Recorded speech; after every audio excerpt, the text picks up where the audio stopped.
ಹೆಂಗ್ ಗೊತ್ತಿದ್ದಿ ಯಾನು ಒಕ್ಕಡೆಕ್ಕಿದ್ದಿ ಇದಕ್ಕೆಲ್ಲ ನಕ್ಷದ ತಿಂತಲಕ್ಕ ಮಾಡ್ಕೋ ಹೂಬಾರ ಬತ್ತಾರು.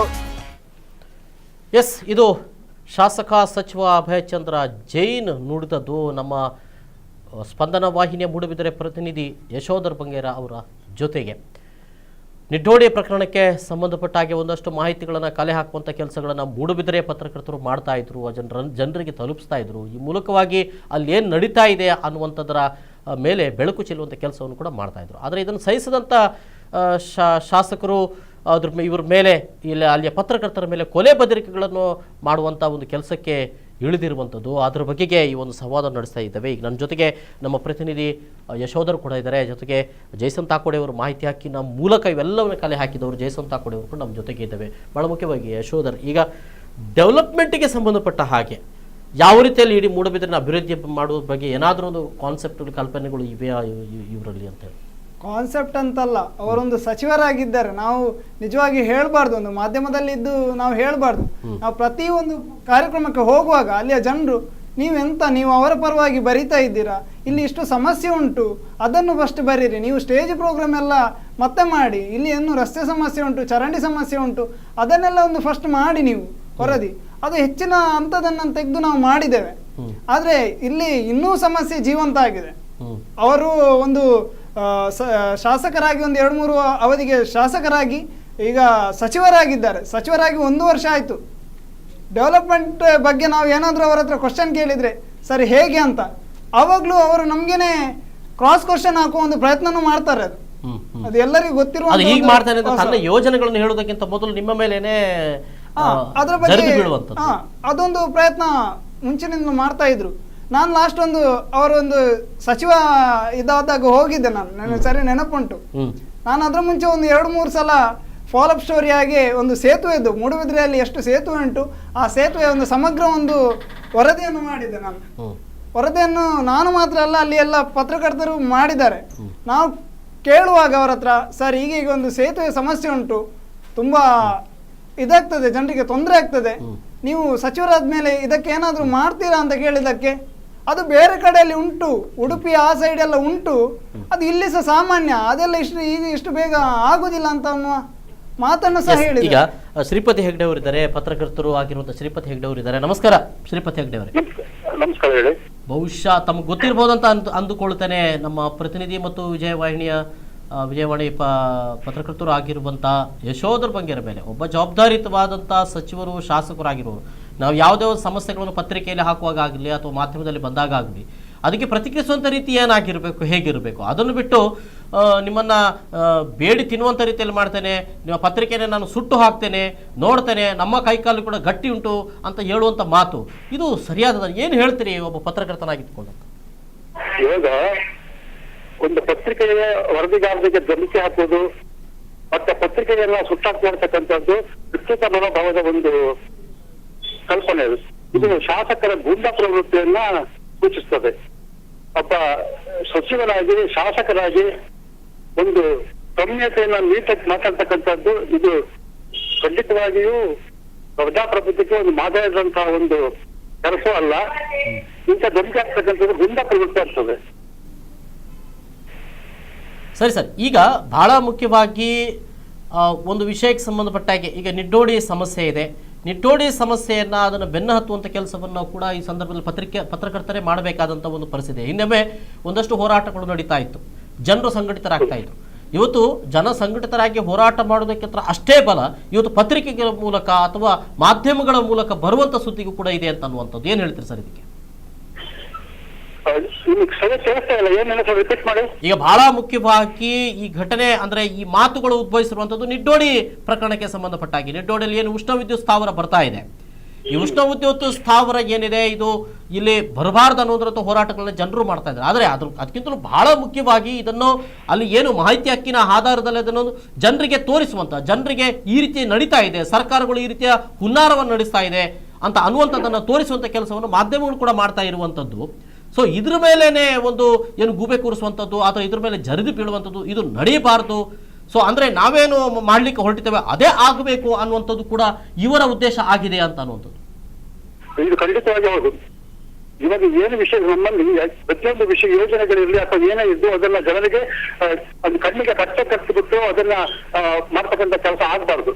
ನಾವು ಯಾಕೆ ಮಾಡ್ತಿದ್ದಾರೆ ಅಂತಂದ್ರೆ ಇವಾಗ ನಮ್ಮಲ್ಲಿ ಒಂದು ಮಾತಿದೆ, ಏನಂತಂದ್ರೆ ಅಭಿವೃದ್ಧಿಗಾಗಿ ಕಾಮಗಾರಿಯಾಗಿ ಅಭಿವೃದ್ಧಿ ಅಂತ ಆಗ್ತದೆ. ಇಲ್ಲಿ ಏನಾಗಿದೆ ಅಂತಂದ್ರೆ ಇವರಿಗೆ ಒಟ್ಟಾರೆಯಾಗಿ ಯಾವುದು ಅದು ಏನು ಸಾಧಕ ಪಾದಕ ಮತ್ತು ಯೋಚನೆಗಳನ್ನು ಮಾಡದೆ ಅವರು ಅಲ್ಲಿ ಆ ಕಂಪನಿಯ ಹಿತಾಸಕ್ತಿಗಳನ್ನ ಗಮನದಲ್ಲಿಟ್ಕೊಂಡ್ಬಿಟ್ಟು ಜನರಿಗೆ ಮಾಹಿತಿಯನ್ನು ಕೊಟ್ಟು ಅದಕ್ಕೆ ತಮ್ಮ ಮಾಡ್ತಕ್ಕಂಥ ಕೆಲಸಗಳಿಗೆ ಎಲ್ಲಿ ಸಮಸ್ಯೆ ಆಗ್ತಿರೋದಕ್ಕೋಸ್ಕರ ಮಾಹಿತಿಗಳನ್ನ ಮುಚ್ಚಿಟ್ಬಿಟ್ಟು ಅಲ್ಲಿಗೆ ಯೋಜನೆಗಳನ್ನು ತರ್ತಕ್ಕಂಥ ಕೆಲಸಗಳನ್ನು ಮಾಡ್ತಾರೆ. ಅದು ಆಗ್ಬಾರ್ದು. ಆಗಾಗ ಒಬ್ಬ ಜನಪ್ರತಿನಿಧಿ ಜನಸಾಮಾನ್ಯರ ಕಷ್ಟಗಳಿಗೆ ಸ್ಪಂದಿಸಬೇಕಾಗಿರ್ತಕ್ಕಂಥವ್ರು ಜನರಿಗೆ ಕಲಿಯತಕ್ಕಂಥ ವಸ್ತುಸ್ಥಿತಿ ಹೇಳ್ತಕ್ಕಂಥ ಕೆಲಸ ಮಾಡಬೇಕು, ಜನಪ್ರತಿನಿಧಿ ಮಾಡಬೇಕು. ಹಾಗೆ ಮಾಡಬೇಕಾದಾಗ ಜನರನ್ನ ಎಚ್ಚರಿಸುವಂತ ಕೆಲಸವನ್ನು ಪತ್ರಿಕೆ ಮಾಡಬೇಕಾಗ್ತದೆ. ಇವಾಗ ನಿಟ್ಟೋಡಿ ಪ್ರಕರಣ ಇರ್ಬೋದು ಅಥವಾ UPL ಉತ್ಸವ ಸ್ಥಾವರಗಳು ಇವೆಲ್ಲವೂ ಸಹಿತ ಈ ಮಾಧ್ಯಮಗಳು ಹೊರಗಡೆ ಇಟ್ಟಾಗ ಮಾತ್ರ ಅಲ್ಲಿ ಸಮಸ್ಯೆ ಅರ್ಥ ಆಗಿದ್ದಲ್ವಾ? ಹೌದು. ಇವಾಗ ಜನರಿಗೆ ಕಣ್ಣಿಗೆ ಮಣ್ಣು ಎರಚಿಬಿಟ್ಟು ಅಥವಾ ಕಣ್ಣಿಗೆ ಬಟ್ಟೆ ಕಟ್ಬಿಟ್ಟು ಮಾಡ್ತಕ್ಕಂಥ ಕೆಲಸಗಳನ್ನು ಮಾಡಬಾರ್ದು. ಅದು ಇವಾಗ ಏನು ಆಡಳಿತ ಪಕ್ಷಗಳಿರ್ಬೋದು ಅಥವಾ ಜನಪ್ರತಿನಿಧಿಗಳು ಅದನ್ನ ಮಾಡಬೇಕಾದಾಗ ಅವರು ಅದನ್ನ ಮುಚ್ಚಿಟ್ಟಾಗ ಅದನ್ನ ಹೊರಗಡೆ ಇರ್ತಕ್ಕಂಥ ಕೆಲಸ ಮಾಧ್ಯಮ ಮಾಡ್ತಾ ಇದೆ. ಈ ಮಾಧ್ಯಮ ಮಾಡ್ಲಿಕ್ಕೆ ಹೋದ್ರೆ ಏನು ಆಗ್ತದೆ ಅಂತಕ್ಕಂಥದ್ದು ಇವಾಗ ನಮ್ಮ ಕಣ್ಣು ಮುಂದೆ ನಡೀತಾನೆ ಇದೆ.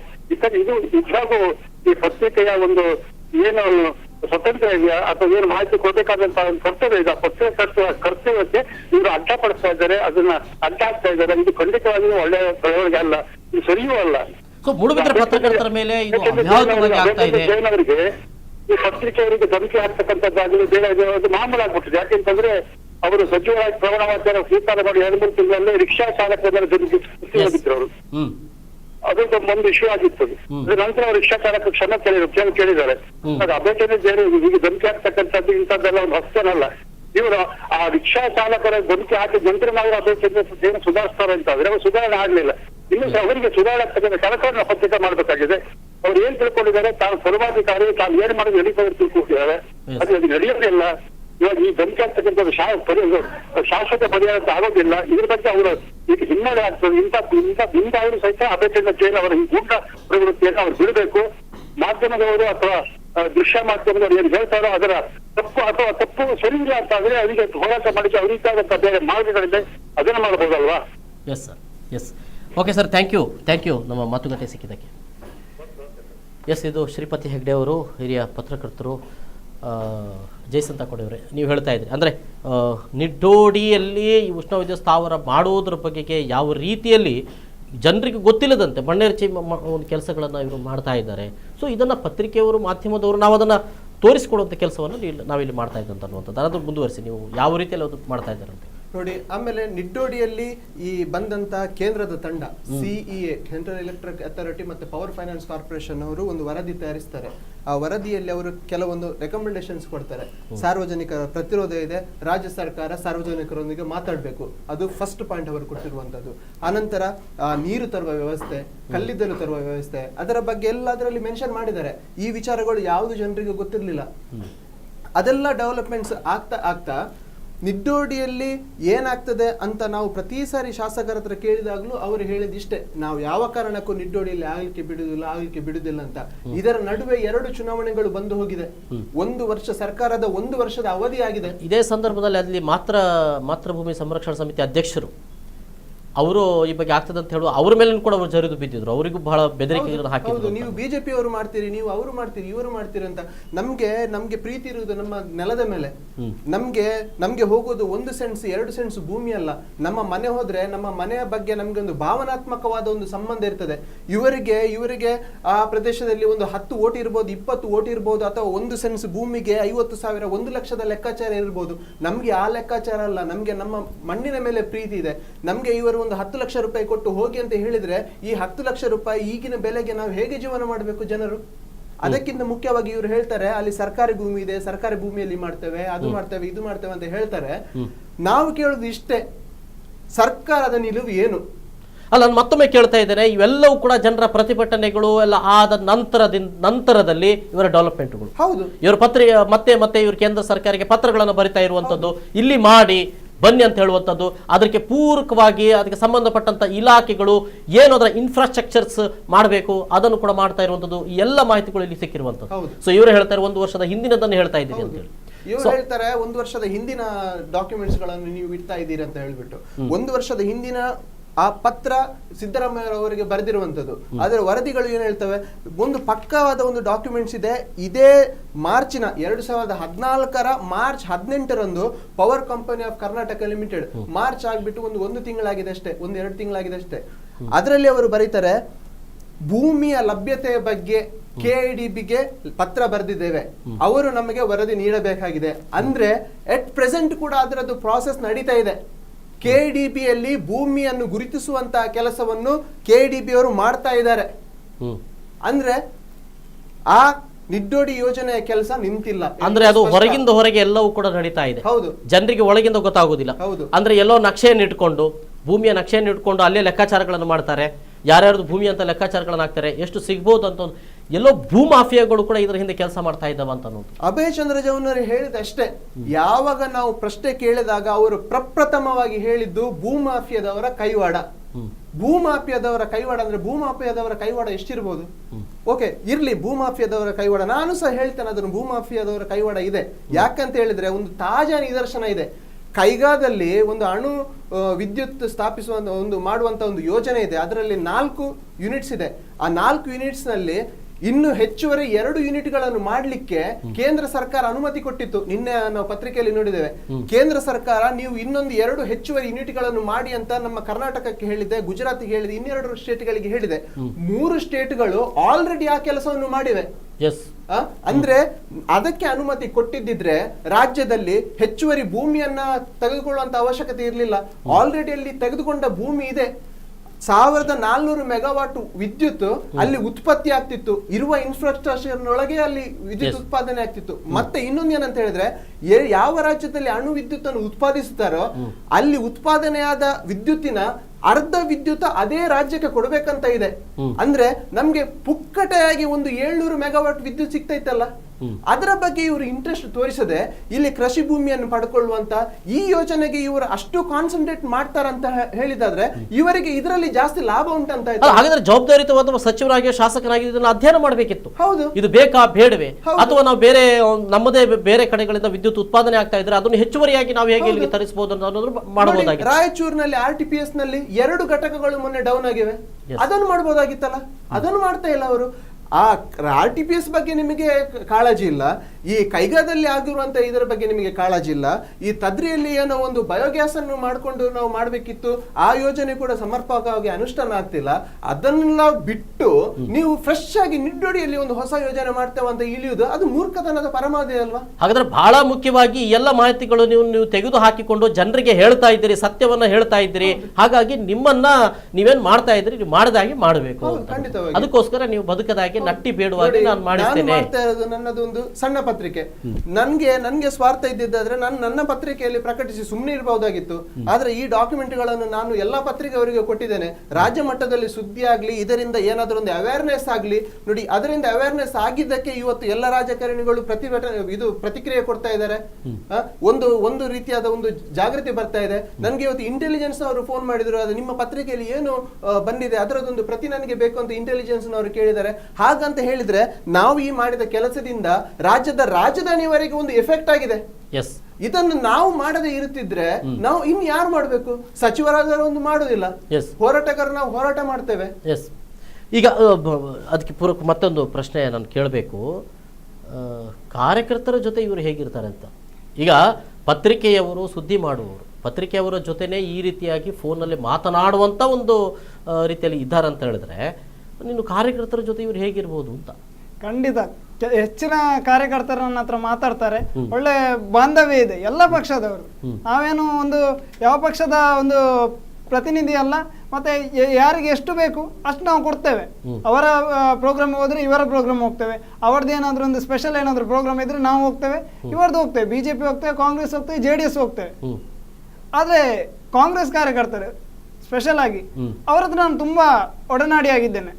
ಅದು ನಾನು ಈ ಒಂದು ಪತ್ರಿಕೋದ್ಯಮ ಬರುವ ಮುಂಚೆನೆ ನಾನೊಂದು ಕಾಲೇಜಿಗೆ ಹೋಗುವ ಇದರಲ್ಲೇ ನಾನು ಕಾಂಗ್ರೆಸ್ ಕಾರ್ಯಕರ್ತರ ಜೊತೆ ತುಂಬಾ ಒಡನಾಡಿಯಾಗಿದ್ದೆ. ಹೆಚ್ಚಿನವರು ಈಗ ಒಬ್ರು ನಾನು ಬೆಳಗ್ಗೆ ಬರುವಾಗ ಪೇಪರ್ ನೋಡಿ ಹೇಳಿದ್ರು, ಅವ್ರು ಎಂತ ಅಷ್ಟು ಅವ್ರದ್ದು ಕೋಪನೇ ನಮ್ಗೆ ಒಂದು ದೊಡ್ಡ ತೊಂದರೆ ಆಗ್ತಾ ಇದೆ, ನಮ್ಮ ಪಕ್ಷಕ್ಕೆ ಇದಾಗ್ತಾ ಇದೆ, ಮೂಡಬಿದ್ರೆ ಕಾಂಗ್ರೆಸ್ಸಿಗೆ ಒಂದು ಕೆಟ್ಟ ಹೆಸರು ಬರ್ತಾ ಇದೆ, ಎಲ್ಲಿ ಹೋದ್ರು ಇವರು ಗಲಾಟೆ ಮಾಡ್ತಾ ಇದ್ದಾರೆ, ಇದರಿಂದ ನಮಗೆ ಕೆಟ್ಟ ಹೆಸರು ಬರ್ತಾ ಉಂಟು. ನಮ್ಗೆ ನಾವು ಏನು ಮಾಡುದಂತ ನಮಗೆ ಗೊತ್ತಾಗ್ತಾ ಇಲ್ಲ, ನಮ್ಮ ಮಾತು ಕೇಳುವವರು ಯಾರು ಇಲ್ಲ. ಮತ್ತೆ ಅವರಿಗೆ ಬೇಕಾದಾಗೆ ಒಂದು ಅಧಿಕಾರ ಹಂಚಿಕೆಯನ್ನು ಮಾಡ್ತಾರೆ, ಅಂದ್ರೆ ಸ್ಥಳೀಯವಾಗಿ ಏನು ಇದು ಮಾಡ್ತಾರೆ ಅದೆಲ್ಲ ಮಾಡ್ತಾ ಇದ್ದಾರೆ. ಒಂದು ಎಸ್ ಯಶೋಧರ್ ನಡುವೆ ಒಂದು ನಮ್ಮ ಜೊತೆಗೆ ಈಗ ಹನುಮಂತ್ ಕಾಮತ್ ಅವರು ಇದ್ದಾರೆ ನೇರ ಸಂಪರ್ಕದಲ್ಲಿ. ನಮಸ್ಕಾರ ಹನುಮಂತ್ ಕಾಮತ್ರೆ. ನಮಸ್ಕಾರ. ನಮಸ್ಕಾರ ಸರ್. ಬಹುಶಃ ತಮಗೆ ಗೊತ್ತಾಗಿರ್ಬೋದು ಅಂತ ಅಂದ್ಕೊಂಡಿದ್ದೇನೆ ನಾನು. ಹೌದು. ಜವಾಬ್ದಾರಿತವಾದ ಸಚಿವರು ಈ ರೀತಿಯ ಮಾತುಗಳನ್ನಾಡೋದು ಎಷ್ಟು ಸರಿ ಅಂತ ಏನ್ ಹೇಳ್ತೀರಿ ಸರ್? ನೋಡಿ, ಸಾಮಾನ್ಯ ಜನರು ಮಾತಾಡಿದ್ರು ಕೂಡ ಇದು ತಪ್ಪೇ. ಅದರಲ್ಲೂ ಕೂಡ ನಮ್ಮನ್ನು ಆಳುವ ಸರ್ಕಾರದ ಒಂದು ಭಾಗವಾಗಿರುವಂತ ಒಂದು ಮಂತ್ರಿವರ್ಯರೇ ಈ ರೀತಿ ಮಾತಾಡ್ತಾರೆ ಹೇಳಿದ್ರೆ ಇದಕ್ಕಿಂತ ನಾಚಿಕೆಗೇಡು ಯಾವುದು ಇಲ್ಲ. ನನ್ನ ಲೆಕ್ಕದಲ್ಲಿ ಅಭಯ್ ಚಂದ್ರ ಜೈನ್ ರವರು ಮಂತ್ರಿ ಆಗಲಿಕ್ಕೆ ನಲಾಯಕ. ಯಾಕೆ ಹೇಳಿದ್ರೆ ಒಬ್ಬ ವರದಿಗಾರ ಅವನ ಕರ್ತವ್ಯ ನಿಷ್ಠೆಯನ್ನು ಮಾಡ್ತಾರೆ. ಅವರು ಯಾವುದೇ ಪಕ್ಷದ ಬೆಂಬಲಿಗರಾಗಿರುವುದಿಲ್ಲ. ಅವರು ವಸ್ತುನಿಷ್ಠವಾಗಿ ಒಂದು ಏನು ನಡೆದಿದೆ, ಏನು ನಡೀತಾ ಇದೆ, ಅವರು ಅದನ್ನು ಕಣ್ಣಾರೆ ಕಂಡು ಅದರ ಪ್ರತ್ಯಕ್ಷದರ್ಶಿಯವರಲ್ಲಿ ವಿಚಾರಿಸಿ ಅದಕ್ಕೆ ಬೇಕಿದ್ದಂತ ದಾಖಲೆಗಳು ಇರುವಾಗಲೇ ಇನ್ನೊಬ್ಬರ ಬಗ್ಗೆ ಅವರು ವರದಿ ಮಾಡ್ತಾರೆ. ಹಾಗೆ ಈಗ ಈ ಒಂದು ನಿಟ್ಟೋಡಿಯ ಬಗ್ಗೆ ನಮ್ಮ ಸ್ಪಂದನದ ವರದಿಗಾರರು ಏನೊಂದು ವರದಿ ಮಾಡಿದ್ದಾರೆ, ಅದರಲ್ಲಿ ತಪ್ಪು ಇರ್ತಿದ್ರೆ ಅವರು ನಿಮ್ಮ ಸ್ಪಂದನ ಟಿವಿಯ ಯಾರು ಅದರ ರೆಸ್ಪಾನ್ಸಿಬಲ್ ಪರ್ಸನ್ ಇದ್ದಾರೆ ಅವರನ್ನು ಭೇಟಿಯಾಗಿ ಹೇಳ್ಬೋದಿತ್ತು, ನೋಡಿ ಈಗೀಗ ವರದಿ ಮಾಡಿದ್ದೀರಿ, ಅದು ಸರಿಯಲ್ಲ, ಅವರ ಏನಿದೆ ಅವರದು ನೀವು ಹೇಗೆ ಇದೆ ಅವ್ರು ಹೇಳ್ಬೋದಿತ್ತು. ಅದು ಬಿಟ್ಟು ಒಬ್ಬ ಗೂಂಡನಾಗಿ ವರದಿಗಾರರಿಗೆ ಕೈ ಮುರಿತೇನೆ, ಕಾಲು ಮುರಿತೇನೆ ಹೇಳುವಂಥದ್ದು ಇದು ಸರಿಯಲ್ಲ. ನನ್ನ ಲೆಕ್ಕದಲ್ಲಿ ಇದು ನಮ್ಮ ಅಭಯ್ ಚಂದ್ರ ಜೈನ್ ರವರದು ಈ ಗೂಂಡಾಗಿರಿ ಇದು ಪ್ರಥಮ ಬಾರಿಗೆ ಅಲ್ಲ. ಇದರ ಮೊದಲು MLA ಇಲೆಕ್ಷನ್ ಟೈಮಿನಲ್ಲಿ, ಆ ನಂತರ ಆ ರಿಕ್ಷಾ ಡ್ರೈವರ್ಗಳಿಗೆ ಇದೆಲ್ಲ ಒಂದು ಶೋಭೆ ತರುವುದಿಲ್ಲ. ಒಬ್ಬ ಸರ್ಕಾರದ ಭಾಗವಾಗಿರುವಂತಹ ಒಂದು ಮಂತ್ರಿ ಈ ರೀತಿ ಮಾಡೋದು ಹೇಳಿದ್ರೆ ಇದು ಸರಿಯಲ್ಲ ಹೇಳುದು ನನ್ನೇದು. ಹಾಗೆ ಒಂದು ವೇಳೆ ಕಾಂಗ್ರೆಸ್ಸಿನವರಿಗೆ ಏನಾದರೂ ಅಲ್ಪ ಸ್ವಲ್ಪ ಮರ್ಯಾದೆ ಇದ್ರೆ ಇಂಥ ಒಂದು ಗೂಂಡ ಮಂತ್ರಿಯಿಂದ ರಾಜೀನಾಮೆ ತಗೊಳ್ಬೇಕು. ಈ ಬಗ್ಗೆ ಸ್ಪಂದನದವರು ರಾಜ್ಯಪಾಲರಿಗೆ ಒಂದು ಮನವಿ ಕೊಡಬೇಕು. ಹೇಗೆ ಹೇಳಿದ್ರೆ ಒಬ್ಬ ನಮ್ಮನ್ನಾಳುವ ಮಂತ್ರಿ ಒಂದು ವರದಿಗಾರನಿಗೆ ಈ ರೀತಿ ಹೇಳ್ತಾರೆ, ಹಾಗಾಗಿ ಇವರನ್ನು ಮಂತ್ರಿ ಮಂಡಲದಿಂದ ಕೈ ಬಿಡುವಂತೆ ನೀವು ಮುಖ್ಯಮಂತ್ರಿಗಳಿಗೆ ಸೂಚಿಸಬೇಕು, ಇಲ್ಲದಿದ್ರೆ ಅವರನ್ನು ಉಚ್ಚಾಟನೆಗೊಳಿಸಬೇಕು ಹೇಳುವಂಥದ್ದು ಮಾಡಬೇಕು ಹೇಳುದು ನಾನು ಹೇಳುದು. ಎಸ್ ಸರ್ ಥ್ಯಾಂಕ್ ಯು ಮಾಹಿತಿ. Thank you sir. Thank you. ಇದು ಹನುಮಂತ್ ಕಾಮತ್ರು ಮಂಗಳೂರು ನಾಗರಿಕ ಸಮಿತಿಯ ಅಧ್ಯಕ್ಷರು ಕೂಡ ಆಗಿದ್ದಾರೆ. ಈ ಸಂದರ್ಭದಲ್ಲಿ ನಮ್ಮ ಜೊತೆಗೆ ಒಂದಷ್ಟು ಮಾತುಕತೆಗಳನ್ನು ಮಾಡಿದ್ದಾರೆ. ಈಗ ಮತ್ತೊಮ್ಮೆ ನಾನು ಇಡೀ ಒಂದು ಚಿತ್ರಗಳನ್ನು, ಒಂದು ವರದಿ ಏನಿದೆ, ಈ ಬಗೆಗಿನ ಒಂದು ಸಂಕ್ಷಿಪ್ತ ವರದಿ ಏನಿದೆ, ಆ ವರದಿಯನ್ನು ಮತ್ತೊಮ್ಮೆ ನಾನು ನಿಮಗೆ ತೋರಿಸಿದ್ದೇನೆ. ಆ ವರದಿಯಲ್ಲಿ ಗೊತ್ತಾಗ್ತದೆ ಯಾವ ರೀತಿಯಲ್ಲಿ ನಿಡ್ಡೋಡಿ ಬಗೆಗೆ ಒಂದು ಹೋರಾಟ ಬರ್ತಾ ಇತ್ತು. ಈ ನಡುವೆ ಜವಾಬ್ದಾರಿತವಾದಂಥ ಸಚಿವ ಒಂದು ಯಾವ ರೀತಿಯಲ್ಲಿ ವರ್ತಿಸ್ತಾರೆ, ಯಾವ ರೀತಿಯಲ್ಲಿ ಕರೆ ಮಾಡ್ತಾರೆ ಅಂತ ಅನ್ನುವಂಥದ್ದನ್ನು ಕೂಡ ಆ ವರದಿಯನ್ನು ಮತ್ತೊಮ್ಮೆ ನಿಮಗೆ ತೋರಿಸಿ ಮತ್ತೆ ಈ ಸಂವಾದ ಮುಂದುವರ್ತದೆ. ಮೀನುಗಾರಿಕಾ ಸಚಿವ ಮೂಡಬಿದ್ರಿಯ ಶಾಸಕರಾಗಿರುವ ಅಭಯ್ ಚಂದ್ರ ಜೈನ್ ಮತ್ತೊಂದು ವಿವಾದದಲ್ಲಿ ಸಿಲುಕಿಕೊಂಡಿದ್ದಾರೆ. ಸ್ಪಂದನ ವಾಹಿನಿಯ ಪ್ರತಿನಿಧಿ, ವಿಜಯವಾಣಿಯ ವರದಿಗಾರರೂ ಆಗಿರುವ ಯಶೋಧರ್ ಬಂಗೇರ ಅವರನ್ನ ಕೊಲೆ ಮಾಡುವ ಬೆದರಿಕೆಯೊಡ್ಡಿ ವಿವಾದವೊಂದನ್ನ ಮೈಮೇಲೆ ಎಳೆದುಕೊಂಡಿದ್ದಾರೆ. ನಿಡ್ಡೋಡಿಯಲ್ಲಿ ಉದ್ದೇಶಿತ ಉಷ್ಣ ವಿದ್ಯುತ್ ಸ್ಥಾವರ ಸ್ಥಾಪನೆ ಬಗ್ಗೆ ಸರ್ಕಾರವು ಯಾವ ನಿಲುವು ತಾಳಿದೆ ಎನ್ನುವುದರ ಬಗ್ಗೆ ಕೆಲವು ದಿನಗಳಿಂದ ಸ್ಪಂದನ ವಾಹಿನಿ ಸೇರಿದಂತೆ ಪತ್ರಿಕೆಗಳಲ್ಲೂ ವರದಿ ಪ್ರಕಟವಾಗ್ತಾ ಇತ್ತು. ನಿಡ್ಡೋಡಿಯಲ್ಲಿ ಉಷ್ಣ ವಿದ್ಯುತ್ ಸ್ಥಾವರ ನಿರ್ಮಾಣ ಮಾಡಲು ತೆರೆಯ ಮರೆಯಲ್ಲಿ ಹುನ್ನಾರ ನಡೆಸುವ ಬಗ್ಗೆ ಮಾಹಿತಿ ಹಕ್ಕಿನಲ್ಲಿ ಬಹಿರಂಗವಾಗಿತ್ತು. ಕಳೆದ ವರ್ಷ ಪತ್ರಕರ್ತರೋರ್ವರು ಮಾಹಿತಿ ಹಕ್ಕಿನಲ್ಲಿ ಉಷ್ಣ ವಿದ್ಯುತ್ ಸ್ಥಾವರದ ಬಗ್ಗೆ ಸರ್ಕಾರದ ನಿಲುವೇನು ಎನ್ನುವುದರ ಬಗ್ಗೆ ಮಾಹಿತಿ ಹಕ್ಕಿನಲ್ಲಿ ಕೇಳಿದ್ರು. ಚುನಾವಣೆಯ ಕಾವಿನಿಂದಲೂ ಏನೋ ಮಾಹಿತಿ ಹಕ್ಕಿನಲ್ಲಿ ಮಾಹಿತಿ ಸಿಗಲು 1 ವರ್ಷ ಕಾಯಬೇಕಾಯಿತು. ರಾಜ್ಯದ ಮುಖ್ಯಮಂತ್ರಿ ಸಿದ್ದರಾಮಯ್ಯ ಕೇಂದ್ರ ಸಚಿವ ಜ್ಯೋತಿರಾದಿತ್ಯ ಸಿಂಧ್ಯಾ ಅವರಿಗೆ ಉಷ್ಣ ವಿದ್ಯುತ್ ಸ್ಥಾವರ ಸ್ಥಾಪಿಸುವಂತೆ ಬರೆದ ಪತ್ರವೊಂದು ಮಾಹಿತಿ ಹಕ್ಕಿನಲ್ಲಿ ಬಹಿರಂಗಗೊಂಡಿತ್ತು. ಈ ವಿಷಯವನ್ನೇ ಹಿಡಿದುಕೊಂಡು ಸ್ಪಂದನ ವಾಹಿನಿ ಸೇರಿದಂತೆ ಕೆಲವು ಪತ್ರಿಕೆಗಳು ವರದಿ ಮಾಡುತ್ತಿದ್ದವು. ಇದರಿಂದ ಕೆಂಡಾಮಂಡಲವಾದ ಮೀನುಗಾರಿಕಾ ಕ್ರೀಡಾ ಸಚಿವರಾಗಿರುವ ಅಭಯ್ ಚಂದ್ರ ಜೈನ್ ಸ್ಪಂದನ ವಾಹಿನಿಯ ಪ್ರತಿನಿಧಿ ಯಶೋಧರ್ ವಿರುದ್ಧ ಕೊಲೆ ಬೆದರಿಕೆಯೊಡ್ಡಿದ್ದಾರೆ. ಹಲೋ ನೇಮೇನ ಅಭ್ಯರ್ಥಿ ತಿಕ್ಕೋರೆ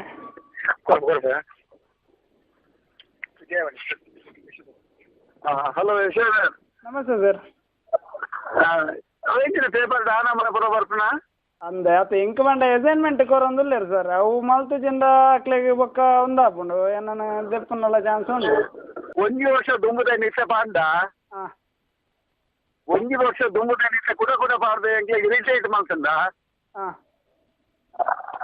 ಎಂಜಾಯ್ನ ಬೇನಾಪುಜ ಅಂತ ಮನಾರು ಬರ್ತಂದ ಯಾನು ಒಕ್ಕಡೆಪ್ಪುಜಿ ಅಂತ ಆತ ಎಂಕೆ ಎನ್ನ ಕಾರ್ಯಕರ್ತರಿಗೆಲ್ಲ ಗೊತ್ತುಂಡು ಎನ್ನ ಕಾರ್ಯಕರ್ತರು ಕಾಂಗ್ರೆಸ್ ಕಾರ್ಯಕರ್ತರಿಗೆಲ್ಲ ಕೈಕಾರ ಗಟ್ಟಿಂಡು ಅಂತ ಏನೊಂಜಿ ಮಾತ್ರ ಇಟ್ ಇಸ್ ವಾರ್ನಿಂಗ್ ಹಾಂ ಏರೆ ಎಂಕೆಲ್ಲ ಪೊಕ್ಕಡೆ ಪೂಜೆ ಕಾಂಗ್ರೆಸ್ ಕಾರ್ಯಕರ್ತರೆಲ್ಲ ಪೊಕ್ಕಡೆ ಪೂಜ ಅಂದ ಎಂಕೆಲ್ಲ ಎಂಗೆಲ್ಲ ಗೊತ್ತುಂಡು ನೋಪರ ಗೊತ್ತುಂಡು ಅವೇ ಅಂದ ಆತು ಸರ್ ಎಂಕಿತ ಒಂದು ಬಂಡ ಈತ ನಿಕಲ್ಲ ನಕ್ಷದ ತಿಂತಲಕ ಮಲ್ಪುವ ಒಂದು ಕೈಕಾರ ಪೊನ್ನಿಂದ ನಕ್ಷದ ತಿನ್ನೋಡತ್ತ ಪಕ್ಕ ಅಂದ ಅಂದು ತೂಕ ಕಾಂಗ್ರೆಸ್ ಆಗ್ಲಿ ತೀರಣ ಇದ್ದೆ ತೂಕ ಅಂದ ಅಂದು ಸರ್ ಎಂಕ್ಲೆದುಲ ಎಂಕ್ ಆಡ ಎನ್ನ ಒಂದೇ ಕಾರ್ಡ್ ಯಾರೆಲ್ಲ ದ್ವೇಷ ಇದ್ದೆ ಎಂಕ್ಲೆ ಬಂಡ ಒಂಜಿ ಅಸೈನ್ಮೆಂಟ್ ಕೊಡ್ದಿಪ್ಪೇರೆ ಅವೇನು ಮಲ್ಪಡಾಪುಂಡು ಸರ್ ಎಂಕಲ್ ಬಂಡ ವೈಯಕ್ತಿಕವಾದ ಏನು ಏರನ್ನ ಖಂಡನೆ ಮಲ್ತದಿ ಅಕ್ಕನ ಇಲಾಖೆ ನಾವೇ వా అసైన్మెంట్ లావడియే వా అసైన్మెంట్ ఏంటి అసైన్మెంట్ మిగిలిన పేపర్ బెటర్ చూపర్ పసారుండు ಅಂತ పుట్టు పేపర్ ఏంటి నికల ಈಗಾಗಲೇ ಎಕರೆಗಟ್ಟಲೆ ಕೃಷಿ ಭೂಮಿ ಕಳೆದುಕೊಳ್ಳುವ ಭೀತಿಯಲ್ಲಿರುವ ಜನತೆಗೆ ಸ್ಪಷ್ಟನೆ ನೀಡುವ ಬದಲು ಬೆದರಿಕೆಯೊಡ್ಡುವ ರಾಜಕಾರಣ ಮಾಡಿದ್ದಾರೆ. ನಿಟ್ಟೋಡಿ ವಿದ್ಯುತ್ ಸ್ಥಾವರದ ಬಗ್ಗೆ ತಮ್ಮ ನಿಲುವನ್ನ ಸ್ಪಷ್ಟಪಡಿಸುವ ಜವಾಬ್ದಾರಿ ಜನಪ್ರತಿನಿಧಿಗಳಿಗೆ, ಸಚಿವರಿಗೆ, ಶಾಸಕರಿಗೆ ಇರುತ್ತೆ. ಆದರೆ ಮೂಡಬಿದ್ರಿಯ ಶಾಸಕರೂ ಆಗಿರುವ ಅಭಯಚಂದ್ರ ಜೈನ್ ಬೆದರಿಕೆಯೊಡ್ಡಿದ್ದಾರೆ. ಬಹುಶಃ ತುಳುವಿನಲ್ಲಿ ಕೆಲವು ಶಬ್ದಗಳು ನಿಮ್ಗೆ ಗೊತ್ತಾಗಿದ್ದರೆ ನಾವಲ್ಲಿ ಬರೆದಿದ್ದೇವೆ. ನೋಪುವೆ ಅಂತ ಅನ್ನುವಂಥದ್ದು ಬಹಳ ಮುಖ್ಯವಾಗಿ ನಿಮ್ಮನ್ನು ನೋಡ್ಕೊಳ್ತೇವೆ ಮತ್ತು ನಿಮ್ಮನ್ನು ಹೊಡಿತೇನೆ ಬಡಿತೇನೆ ಅನ್ನುವಂಥ ಶಬ್ದಕ್ಕೆ ಸರಿಯಾದಂಥ ಶಬ್ದ ಅದು ತುಳುವಿನಲ್ಲಿ ನೋಪುವೆ ಅಂತ ಅನ್ನುವಂಥದ್ದು. ಬಹುಶಃ ಈ ಬಗ್ಗೆ ಇನ್ನೂ ಒಂದಷ್ಟು ಚರ್ಚೆಗಳನ್ನು ಮತ್ತೆ ಮುಂದುವರಿಸ್ತೇವೆ. ಒಂದು ಸಣ್ಣ ಬ್ರೇಕ್ ತಗೊಳ್ತೇವೆ. ಬ್ರೇಕ್ ನಂತರ ಮತ್ತೆ ಕಾರ್ಯಕ್ರಮ ಮುಂದುವರಿಸ್ತೇವೆ. ಎಂಗೊತ್ತಿದ್ದಿ ಯಾನು ಒಕ್ಕಡೆತ್ತಿದ್ದಿ ನಿಕಲ್ಲ ನಕ್ಷದ ತಿಂತಲಕ ಮಲ್ಪುವ ಸೂಪರ್ ಪಸಾರುಂಡು